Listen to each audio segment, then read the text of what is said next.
Iya, silakan. Lebih baik.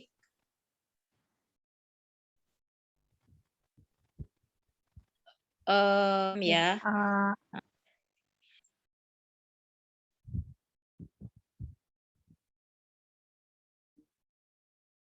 Ya, saya izin mulai, Pak. Ya, silakan. Izin share screen. Udah kelihatan belum, teman-teman? Belum. Kelihatan? Udah. Sudah, Bos, ya.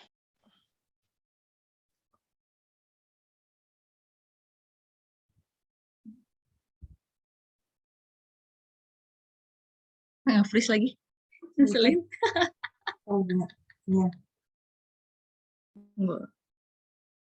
Nge-freeze nggak ini? Iya, aku nge-freeze ini. Sorry, Pak. Wifi-nya agak.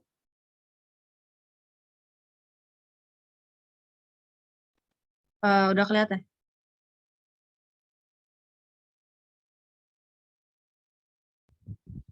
Ya, sudah. Selamat siang teman-teman, Bapak Ibu semua. Kami dari kelompok 1 mau mempresentasikan tentang hak asasi manusia. Saya Kezia Kambe dari 12 IPA 4 absen 14. Saya Nathanael dari 12 IPA 1. Saya Gilbert dari 12 IPA 1. Saya Deswita Putri Maharani dari kelas 12 IPA 4. Saya Nathan dari kelas 12 IPS 3. Saya Febi Yohana Margareta dari 12 IPS 3 absen 12. Saya Ripka Agustina Johan dari 12 IPA 1. Saya Injil Narinda dari kelas 12 IPS 2. Saya Kezia Katrina dari kelas 12 IPS 2. Oke, kita bakal ngebahas materinya. Ada 5 materi, yaitu HAM. Yang pertama ada HAM segera Allah, yang kedua ada perilaku yang mencerminkan nilai-nilai HAM, yang ketiga ada hubungan HAM dengan tuntutan, yang keempat ada pelanggaran HAM di Indonesia, dan juga yang terakhir ada sikap dan perilaku yang menghargai HAM. Silakan pemateri.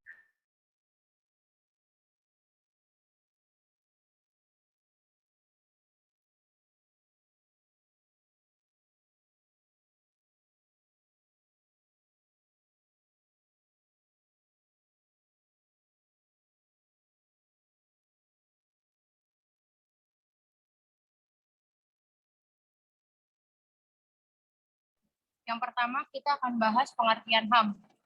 HAM atau Hak Asasi Manusia, disingkat HAM dalam bahasa Inggris, Human Rights, dalam bahasa Prancis yaitu Droits de l'homme, adalah sebuah konsep hukum dan normatif yang menyatakan bahwa manusia memiliki hak yang melekat pada dirinya karena ia adalah seorang manusia. Secara konseptual, hak asasi manusia dapat dilandaskan pada keyakinan bahwa hak tersebut dianugerahkan secara alamiah oleh alam semesta Tuhan Yang Maha Esa.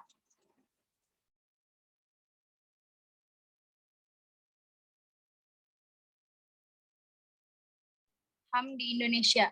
Ada 15 prinsip HAM di Indonesia menurut Undang-Undang Dasar 1945. Yang pertama ada hak untuk menentukan nasib sendiri dalam alinea 1 pembukaan Undang-Undang Dasar 1945. Yang kedua ada hak akan warga negara dalam pasal 26. Yang ketiga ada hak akan kesamaan dan persamaan di depan hukum dalam pasal 27 ayat 1. Lalu ada hak untuk bekerja dalam pasal 27 ayat 2. Lalu ada akan hidup layak dalam pasal 27 ayat 2. Ada hak untuk berserikat pasal 28, hak untuk menyatakan pendapat pasal 28. Lalu ada hak untuk beragama pasal 29, ada hak untuk membela negara pasal 30, ada hak akan kesejahteraan sosial pasal 33, ada hak akan jaminan sosial pasal 34, lalu ada hak akan kebebasan dan kemandirian peradilan, penjelasan pasal 24 dan 25. Lalu ada hak akan mempertahankan tradisi budaya dalam penjelasan pasal 32. Lalu ada hak mempertahankan bahasa daerah, penjelasan pasal 36.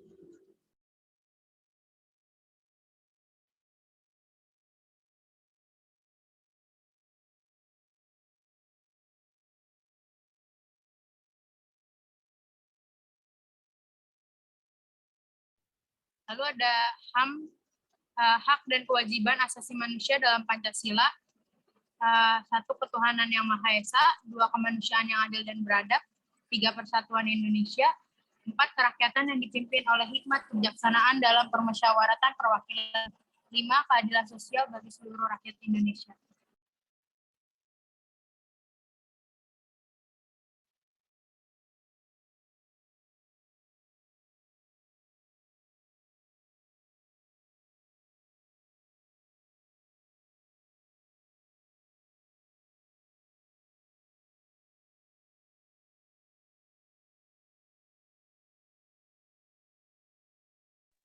Teman-teman nggak keganti ya? Belum, masih di hak dan kewajiban dalam Pancasila. Putus-putus ya? Apa sinyal? Sinyal Ibu sepertinya, Bu. Apanya Bu yang putus-putus? Sayanya ya? Ya. Di sini sangat mendung. Mau Saya lanjut ya.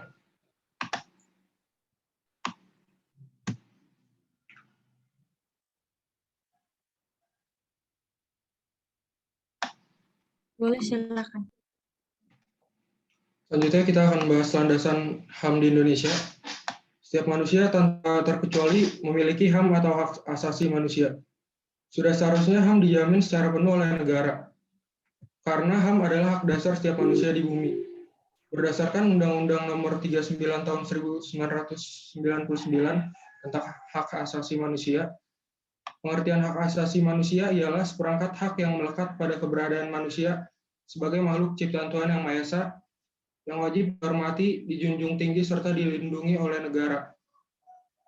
Indonesia memiliki beberapa landasan hukum yang dijadikan dasar untuk menjamin terpenuhnya HAM setiap warga negara Indonesia. Dalam landasan hukum tersebut dijelaskan mengenai hak yang didapat setiap warga negara Indonesia. Landasan hukumnya ada 4. Yang pertama yaitu Pancasila. Pancasila merupakan dasar negara Indonesia yang mengandung makna atau pemikiran jika setiap manusia diciptakan Tuhan Yang Maha Esa dengan aspek individual dan sosial. Pancasila menjunjung tinggi harkat dan martabat manusia sebagai makhluk ciptaan Tuhan. Maka dari itu, setiap manusia memiliki kewajiban untuk menghormati hak asasi setiap manusia tanpa terkecuali. Yang kedua, yaitu UUD 1945. Undang-Undang Dasar 1945 tidak hanya menjadi landasan konstitusi negara saja, namun juga menjadi salah satu landasan hukum HAM di Indonesia. Dalam pasal 28A hingga 28J UUD 1945 dijelaskan hak asasi manusia setiap warga Indonesia secara garis besar. Pasal 28A hingga 28J UUD 1945 berisikan hak tiap warga negara Indonesia. Yang ketiga yaitu UU Undang-Undang Nomor 39 Tahun 1999 tentang hak asasi manusia. Undang-Undang Nomor 39 Tahun 1999 juga menjadi salah satu landasan hukum HAM di Indonesia. Undang-undang ini membuat hak dasar yang menyangkut kehidupan setiap warga negara. Contohnya pasal 17 yang membahas tentang hak memperoleh keadilan dalam bidang hukum. Undang-undang ini terdiri atas 106 pasal yang membahas hak asasi setiap warga negara Indonesia. Dan yang terakhir adalah TAP MPR nomor 17 tahun 1998 tentang hak asasi manusia. Ketetapan MPR ini menugaskan lembaga tinggi negara serta aparatur pemerintah untuk menghormati, menegakkan, serta menyebarluaskan pemahaman mengenai hak asasi manusia. Ketetapan MPR ini juga menjadi salah satu upaya pemerintah pusat untuk menghadapi masalah pelanggaran HAM di Indonesia. Next.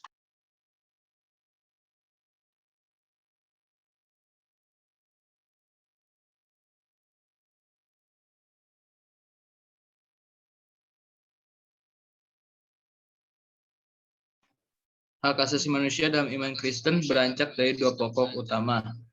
Yang pertama, kedaulatan Allah yang universal.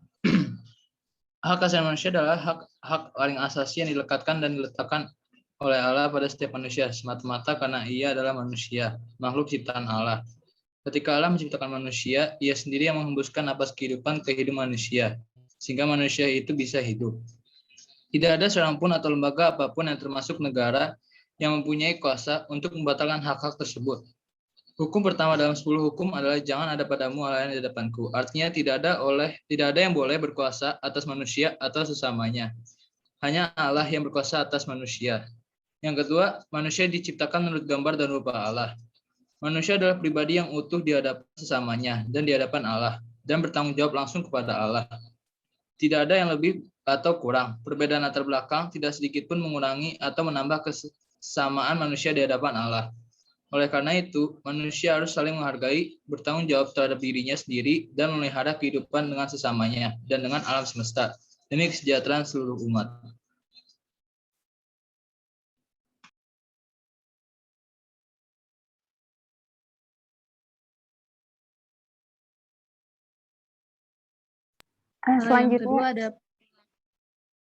Selanjutnya kita masuk ke perilaku yang mencerminkan nilai HAM.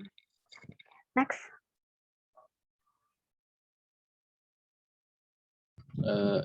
Nilai yang terkandung dalam HAM, yaitu 1. Kebebasan. Bebas menentukan pilihan sebatas tidak melanggar hak orang lain. 2. Kemerdekaan. Bebas menentukan pilihan sebatas tidak melanggar hak orang lain. 3. Perlindungan. Mendapatkan perlindungan sesuai dengan haknya sebagai warga dan mendapatkan keadilan di mata hukum. Lanjut.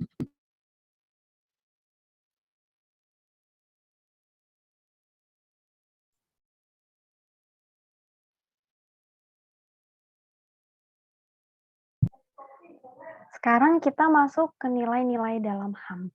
Nah, seperti yang kita tahu bahwa ideologi bangsa Indonesia itu adalah Pancasila. Nah, Pancasila itu merupakan ideologi yang menjunjung tinggi nilai-nilai dan hak kewajiban asasi manusia.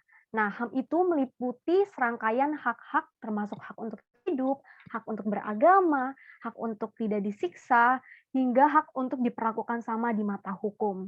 Nah, Pancasila sebagai ideologi negara memiliki hubungan yang sangat erat dalam pengamalan hak serta kewajiban asasi manusia. Nah, terdapat 3 tingkatan tatanan nilai Pancasila, yaitu yang pertama HAM dalam nilai dasar ideal atau fundamental.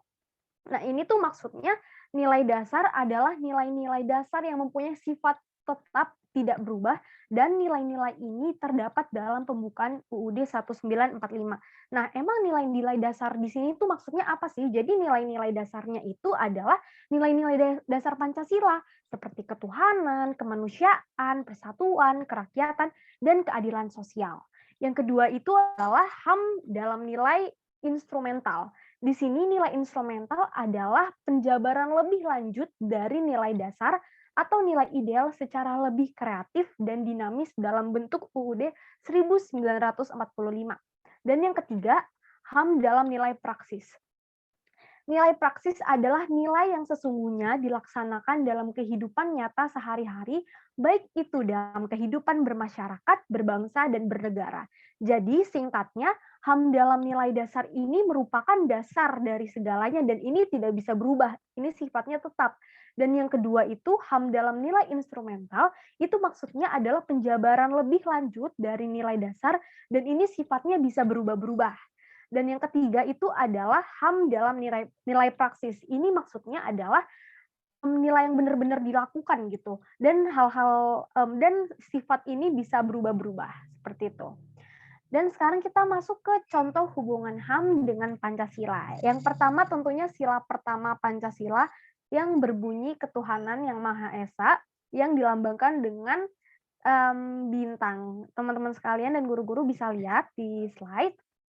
Nah, sila ini tuh pastinya berhubungan dengan hak manusia untuk memilih dan melaksanakan ibadah sesuai dengan kepercayaannya. Contohnya yang pertama, beribadah kepada Tuhan Yang Maha Esa sesuai dengan agama yang dipercayai. Yang kedua, saling menghormati pilihan agama, kepercayaan, serta kebebasan beribadah antar masyarakat. Yang ketiga, bekerja sama antar masyarakat untuk membangun lingkungan yang rukun. Yang keempat, tidak memaksakan kepercayaan maupun agama yang dianggap benar pada orang lain. Next.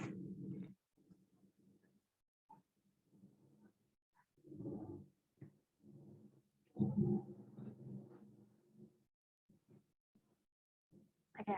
Yang kedua itu ada kemanusiaan yang adil dan beradab. Pastinya di sini tuh isinya tentang hak asasi manusia, di mana setiap warga negara itu memiliki kedudukan yang sama di mata hukum tanpa terkecuali. Contohnya yang pertama itu mendapatkan keadilan di mata hukum, bersikap adil dan membela kebenaran, mengakui dan diakui sederajat sebagai sesama manusia, dan menjunjung tinggi kemanusiaan dan tenggang rasa. Yang ketiga itu ada persatuan Indonesia. Pastinya sila ini tuh menjamin bahwa setiap manusia berhak bergaul dan bersatu dengan semangat persaudaraan. Contohnya itu sikap rela berkorban untuk bangsa, bergaul dengan sesama manusia, menempatkan kepentingan bangsa di atas kepentingan pribadi atau kelompok, dan yang terakhir selalu menjunjung tinggi persatuan sesuai semboyan Bhinneka Tunggal Ika. Teman-teman pasti masih ingat kan Bhinneka Tunggal Ika itu artinya apa? Pasti, oke, artinya kan berbeda-beda tapi tetap satu jua.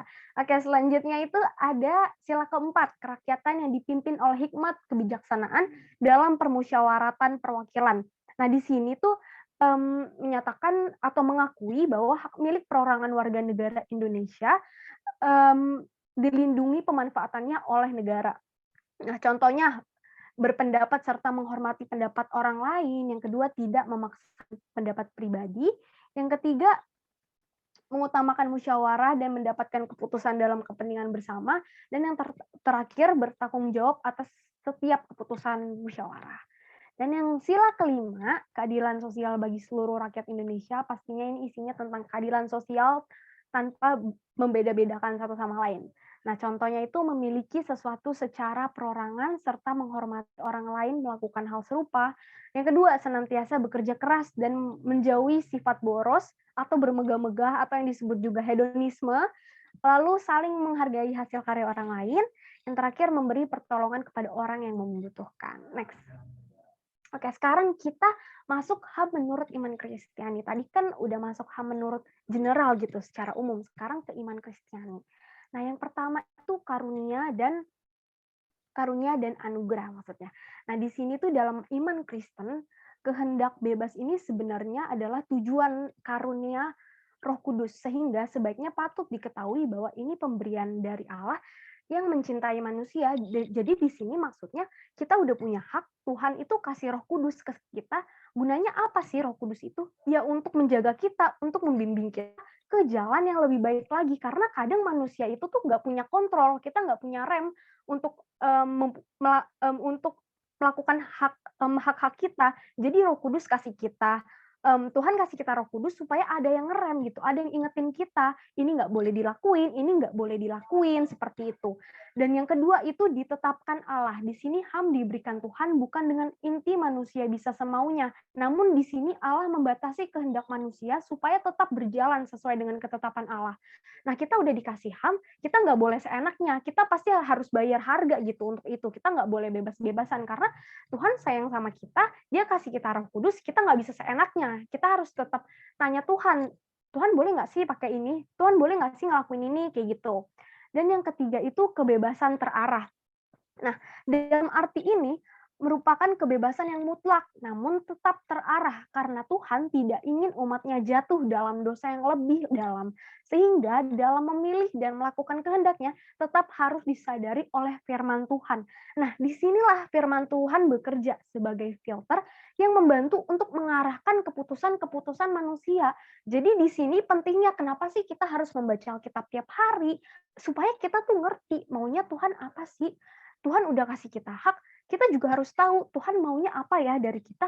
Jadi sama-sama saling menguntungkan. Kalau kita nggak baca Alkitab, kita nggak tahu Tuhan tuh maunya apa, kita jadi nggak kenal Tuhan gitu.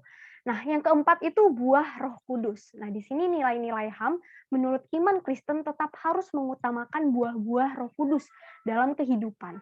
Sehingga pastikan melakukan keinginannya, maka tetap dilakukan dengan penuh kasih sesuai ajaran Tuhan Yesus kepada sesama. Jadi kita harus melakukan buah-buah Roh Kudus. Tahu kan yang mana? Yang ada di Galatia, oke.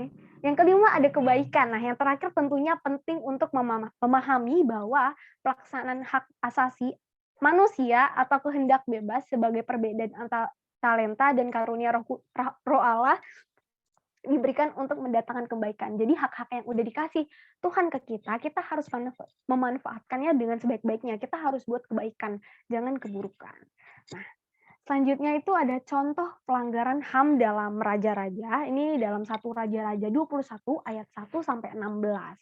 Judulnya Kebun Anggur Nabot. Jadi singkatnya cerita Kebun Anggur Nabot itu kayak gini secara garis besarnya. Jadi ada seorang rakyat biasa yang bernama Nabot, dia mempunyai kebun anggur yang sangat bagus yang berada di sebelah istana Samaria Raja Ahab. Nah, pada suatu hari, Raja Ahab itu ingin membeli kebun anggur Nabot, tapi Nabot tidak memberikannya kepada Raja Ahab karena kebun anggur itu merupakan warisan keluarganya. Lalu Raja Ahab pun sangat marah dan dia masuk ke kamar dan dia tuh tidak mau makan. Lalu Isabel, istri Raja Ahab itu mempunyai rencana jahat untuk mengambil kebun anggur tersebut. Nah, rencana jahatnya itu adalah Isabel ini tuh menuliskan surat yang berisikan bahwa Nabot telah berbuat salah kepada Allah dan Raja. Lalu surat tersebut disebarkan kepada pemimpin kota. Nah, lalu pemimpin kota ini tuh menuduh Nabot dan melempari Nabot dengan batu hingga meninggal gitu. Padahal Nabot mah nggak tahu apa-apa gitu kan, tapi dia tiba-tiba dilempar gitu karena dia dituduh gitu. Dan Raja Ahab pun bisa memiliki kebun anggur Nabot tersebut gitu karena Nabot udah meninggal kondisinya. Nah, dari cerita singkat tadi tuh kita bisa lihat pelanggaran-pelanggarannya. Yang pertama, pembunuhan Nabot itu udah termasuk pelanggaran hak untuk hidup. Yang kedua, perampasan kebun anggur Nabot itu udah pelanggaran hak milik atau kepunyaan. Yang ketiga itu ada fitnah atau tuduhan terhadap Nabot bahwa ia mengutuk atau berbuat salah kepada Allah dan Raja. Itu sudah pelanggaran hak asasi manusia. Next. Selanjutnya adalah hubungan HAM dengan tuntutan. Bacaan Alkitabnya itu diambil dari Keluaran pasal 1 sampai pasal 2. Yang pertama itu, setiap manusia hidup dalam kehendak Allah selama waktu yang diberikan Tuhan kepadanya. Manusia itu berhak untuk hidup dan juga mengembangkan kehidupannya sendiri. Contohnya ini dalam Keluaran 1 ayat 22, contohnya adalah Raja Mesir, yaitu Firaun. Dia memerintahkan kepada para bidan yang menolong kelahiran orang Ibrani pada zaman dulu agar membuang semua anak laki-laki yang telah lahir itu dibuang ke Sungai Nil. Ini itu dilakukan oleh Firaun untuk mengurangi jumlah penduduk Ibrani yang semakin lama tuh semakin banyak di Mesir. Tapi Allah tuh berkehendak lain. Di antara bayi Ibrani yang lahir pada saat itu, Allah telah menetapkan Nabi Musa untuk diselamatkan. Nah, kedaulatan Allah ini dilaksanakan melalui ibu Musa yang menyembunyikan bayi Musa di dalam peti pandan dan meletakkannya di tengah-tengah teberau Sungai Nil.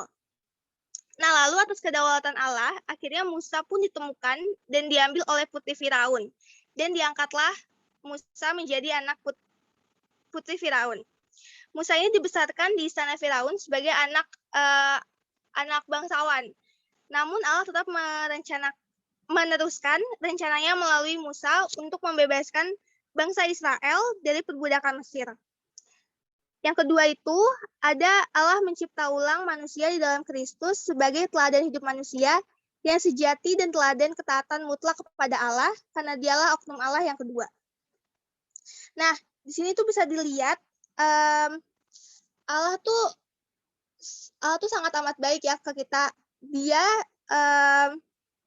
menciptakan kita semua itu segambar dan serupa dia gitu.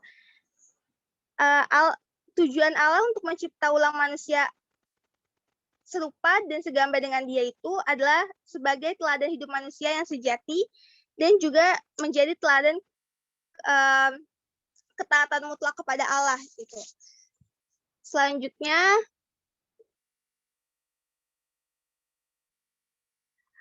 kedaulatan Allah ini menggambarkan bagaimana kita berelasi dengan Allah dengan penuh tanggung jawab, ketaatan, dan sikap seorang hamba yang rela tunduk, taat, dan tidak mengutamakan kepentingan diri.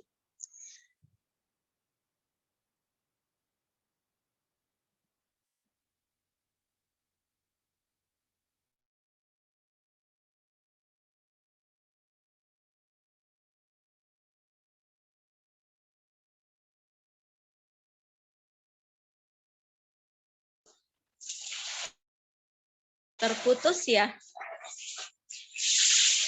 Hilang ya, Bu? Terputus kah? Mungkin, Bu. Soalnya tadi Deswita juga bilang ke saya tadi dia dapat SMS kalau kuotanya udah mau habis.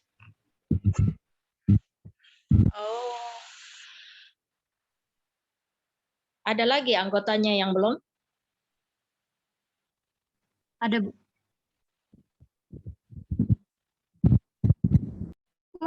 Maaf Bu, Pak, tadi saya keluar sendiri, sinyalnya jelek banget. Ya, dilanjutkan aja. Kita lanjutkan saja, nggak apa-apa. Yuk, silakan. Ya, tadi selanjutnya itu adalah kedaulatan Allah, menggambarkan bagaimana kita berelasi dengan Allah dengan penuh tanggung jawab, kekuatan, dan juga sikap seorang hamba yang rela tunduk, taat, dan juga tidak mengutamakan kepentingan diri. Ini tuh artinya Tuhan itu tidak menginginkan penderitaan yang akan ditanggung manusia gitu. Tuhan tuh mau kita tuh mentaati dan juga menjalankan apa yang menjadi kehendak Allah gitu. Yang terakhir itu keadilan Allah yang digenapkan dalam hak manusia dan Tuhan sangat menghargai hak asasi manusia itu. Tuhan Yesus ini sangat peduli jika ada orang yang yang dibunuh, dicaci maki atau bahkan pun dianiaya gitu kan. Namun Tuhan tuh tidak memperkenankan juga nih manusia untuk memperjuangkan hak asasi manusia di sendiri. Karena perkara itu bukan lagi hak manusia itu sendiri.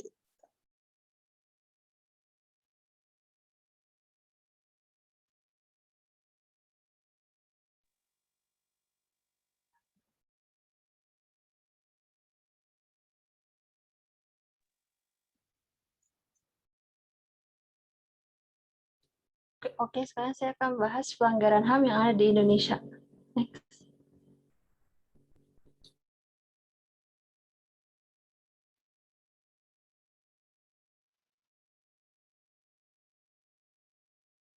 Yang pertama, pembersihan PKI di Indonesia di sekitar tahun 1965 sampai 1966. Pembersihan PKI atau pembantaian ini dilakukan sekitar tahun 1965 sampai 1966. Pembantaian 1965 sampai 1966 adalah peristiwa pembantaian terhadap orang yang dituduh sebagai anggota PKI. Peristiwa ini terjadi setelah adanya kegagalan kudeta gerakan 30 September atau disebut juga dengan G30S PKI di Indonesia. Sebagian sejarawan setuju bahwa total dari orang yang dibantai pada peristiwa ini sekitar 500 juta.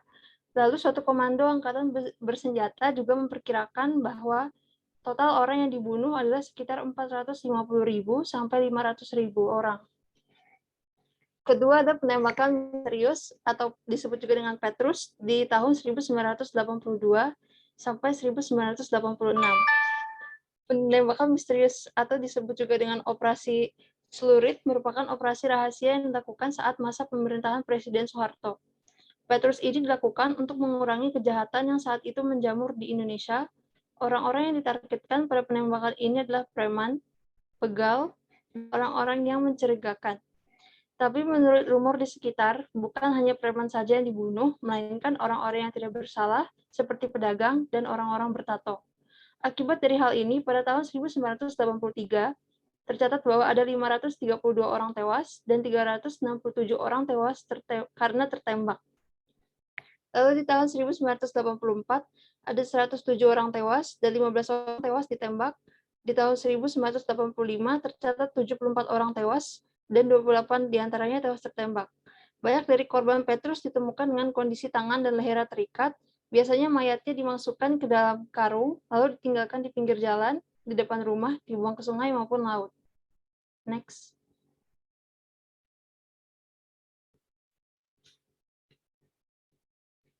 Ketiga, ada pembunuhan Marsina. Marsina merupakan seorang buruh pabrik dan aktivis pada zaman Orde Baru yang tewas karena penyiksaan. Pada tanggal 3-4 Mei 1998, Marsina beserta rekan-rekannya melakukan demonstrasi karena pabrik tempatnya bekerja tidak menaikkan upah sesuai edaran Gubernur Jawa Timur. Pada siang tanggal 5 Mei, 13 teman Marsina ditangkap Kodim Sidoarjo atas tuduhan penghasutan para buruh agar tidak masuk kerja. Rekan-rekannya mendapat paksaan untuk mengundurkan diri. Marsina pun datang ke Kodim untuk menanyakan di mana keberadaan rekan-rekannya. Malamnya Marsina menghilang dan tidak ada yang tahu keberadaannya. Marsina baru ditemukan pada tanggal 8 Mei 1993 dalam keadaan meninggal dan berdasarkan hasil autopsi, ia mengalami penyiksaan berat. Yang keempat, ada penculikan aktivis tahun 1997 sampai atau 1998. Penculikan aktivis 1997-1998 ada peristiwa penghilangan orang secara paksa atau penculikan terhadap para aktivis pro-demokrasi yang terjadi menjelang pelaksanaan pemilu tahun 1997 dan sidang umum Majelis Permusyawaratan Rakyat tahun 1998. Peristiwa penculikan ini dipastikan berlangsung dalam 3 tahap, menjelang pemilu Mei 1997, dalam waktu 2 bulan menjelang sidang MPR bulan Maret, 9 di antara mereka yang diculik selama periode kedua dilepas dari kurungan dan muncul kembali. Beberapa di antara mereka berbicara secara terbuka mengenai pengalaman mereka, tapi tak satu pun dari yang diculik pada periode pertama dan ketiga muncul. Selama periode 1997 sampai 1998, Kontras, atau yang disebut juga dengan Komisi untuk Orang Hilang dan Korban Tindak Kekerasan, mencatat 23 orang telah dihilangkan oleh alat-alat negara. Dari angka itu, 1 orang ditemukan meninggal, yaitu Leonardus Gilang, 9 orang dilepaskan penculiknya, dan 13 lainnya masih dinyatakan hilang hingga hari ini. Dan penculikan itu terjadi saat masa kepemimpinan Jenderal Tertinggi Abi Wiranto. Next.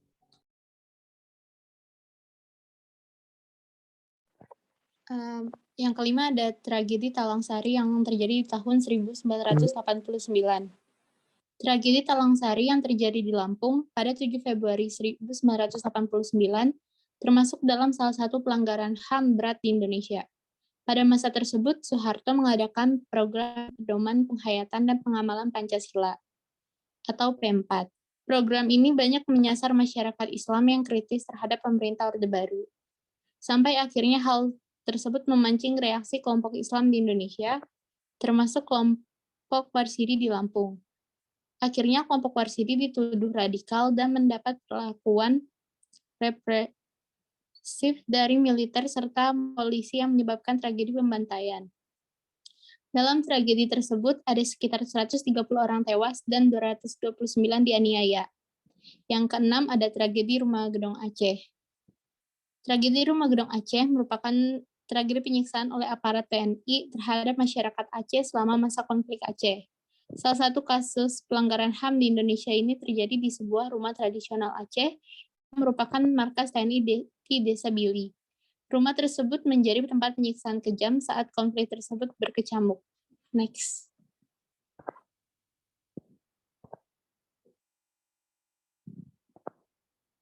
Yang ketujuh ada tragedi Trisakti yang terjadi pada tahun 1998.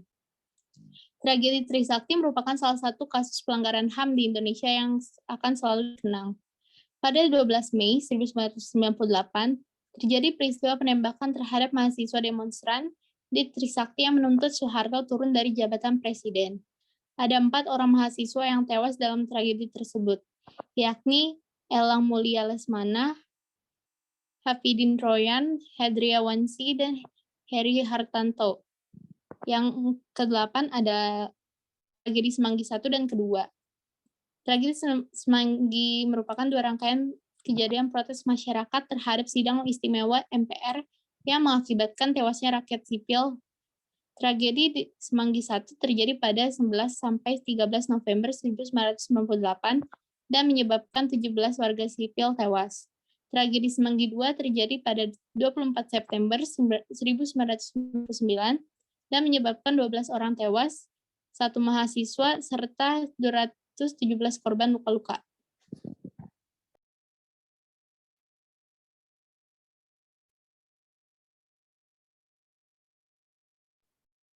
Yang kelima ada sikap dan perilaku yang menghargai hak asasi manusia. Slide-nya udah ganti belum? Belum. Sikap perilaku yang menghargai hak asasi manusia sebenarnya itu ada banyak banget. Benar-benar kayak banyak banget. Tapi ini ada beberapa poin yang aku udah saya siapin, udah saya siapin. Yang pertama adalah mengasihi satu sama lain tanpa terkecuali. Artinya apa? Kita sebagai manusia, sebagai ciptaan Tuhan, kita harus bisa mengasihi karena itu udah salah satu termasuk hukum utama yang paling utama dari di Alkitab. Mengasihi satu sama lain tanpa terkecuali gimana? Maksudnya kita nggak memandang dia kaya, oh dia miskin, gue nggak mau bantu deh. Atau mengasihi dalam arti kita nggak mau nolong orang lain, kita nggak mau, pokoknya yang mengasihi itu dalam artian kita tulus benar-benar tidak ada niat ataupun pikiran buruk tentang orang lain. Yang kedua yaitu tidak mencobai roh Tuhan. Dalam arti tidak mencobai roh Tuhan itu kita nggak godain Tuhan, atau misalnya seperti tahu nih kita ngelakuin ini jawabannya bakalan ini, tapi kita bakal tetap kayak cobain aja, mungkin jawabannya beda, padahal sebenarnya kita tahu. Nah itu yang yaitu kayak tidak mencobai roh Tuhan. Yang ketiga ada taat firman Tuhan. Taat firman Tuhan itu adalah kita bisa membaca Alkitab setiap hari, kita merenungkan, dan juga yang paling terpenting kita menerapkannya ke dalam kehidupan kita sehari-hari.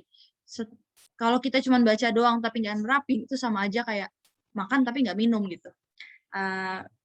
Kalau kita taat firman Tuhan, kita pasti bakalan mengasihi, kita nggak bakalan mencobai roh Tuhan, dan juga benar-benar tahu nih apa yang boleh dan apa yang boleh dan apa yang tidak boleh. Yang keempat ini ada perilakunya yang menghargai hak asasi manusia. Yang keempat itu ada common things banget, ini mengucapkan hari raya kepada orang yang sedang merayakan hari raya agamanya.